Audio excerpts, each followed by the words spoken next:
Hello, dear friends. Frida and I are with you today. I'm giving her some tummy rubs to start our hymn segment. I just love this puppy girl. She's one of my dearest friends right now, and she loves love like we all do, huh? Yes, Miss Frida. But this week, I'm delighted to feature another favorite hymn of Trip Smith, who, by the way, during these Corona days, as I understand it, is turning out to become a wonderful master chef. So I think we all need to be going over to Trip's and get some takeout. We're coming to you, Trip. But in addition to the hymn that he told me about, that I featured in July, called The Beautiful Garden of Prayer, remember that one? Tripp also had told me when I first met him that truly his favorite hymn, interestingly, was what we know as a Palm Sunday hymn called All Glory, Laud, and Honor. And he said, I've always pondered those words because, as he said, it was written by a man who had been sent to the dungeon. And that's true.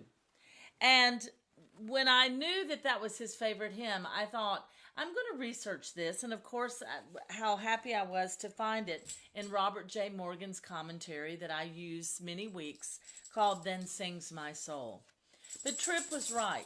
It was written by a bishop named Theodulf. And originally, it had 78 verses, imagine. We only, in our Methodist hymnal, only feature 4 verses with a continual refrain. But the story behind this hymn is really interesting. It's one of our oldest hymns, dating from the year 820.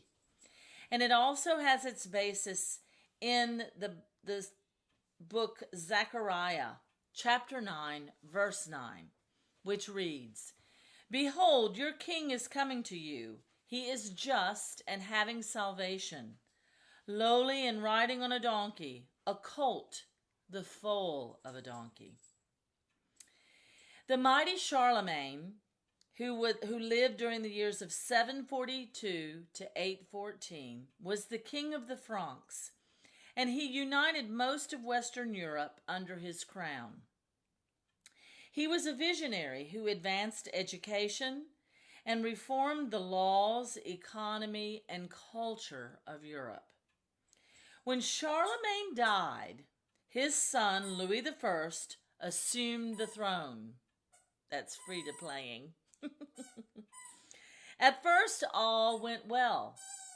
But in 817, he began dividing the empire among his nephew and his 4 sons, causing no end to problems. Twice he was disposed by his sons, and though he regained his throne both times, he was never able again to rest securely. Caught in the middle of this epic family conflict was Theodulf, Bishop of Orleans, a city south of Paris. Theodulf, born in Spain about 750, had gone to France as a church leader at Charlemagne's request. He was a brilliant man who worked hard to reform the clergy. He established schools and advanced education. He advocated high morals, built churches, and composed hymns of praise to God. But during the political intrigues of Louis's reign, Theodulf was accused, and falsely, I might add, of conspiring with King Bernard of Italy. And on Easter Sunday in 818, he was imprisoned in the monastery of Angers, a city southwest of Paris. Or maybe I should say Paris. There, as he meditated on our Lord's triumphal entry into Jerusalem prior to his crucifixion and resurrection, Theodulf wrote the great Palm Sunday hymn, All Glory, Laud, and Honor. According to a tradition that can be neither confirmed but nor denied, when King Louis later visited Angers, he momentarily halted by the monastery where Theodulf was held, and the bishop, appearing in the window, sang, "All glory, laud, and honor to him." The king was reportedly so moved that he ordered Bishop Theodulf's release. For whatever reason, we know Theodulf was released in 821, but he died on his way back to Orleans or shortly after his return there. As I spoke earlier, originally there were 78 verses to this hymn. So clearly Theodulf had lots of time in his prison monastery. And what an amazing thing, I think, that we still have this hymn, this old hymn, used very much within the Methodist Church today. So Tripp, thank you for being my brother by another mother. Thank you for your love and your dedication to your wife, Mary. Thank you for all you've done for our choir and our church for many years. We are missing you and being together with you. But it is wonderful to unite today in singing this hymn, which is your favorite. And we'll see you soon for some takeout.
To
bless you, Trip.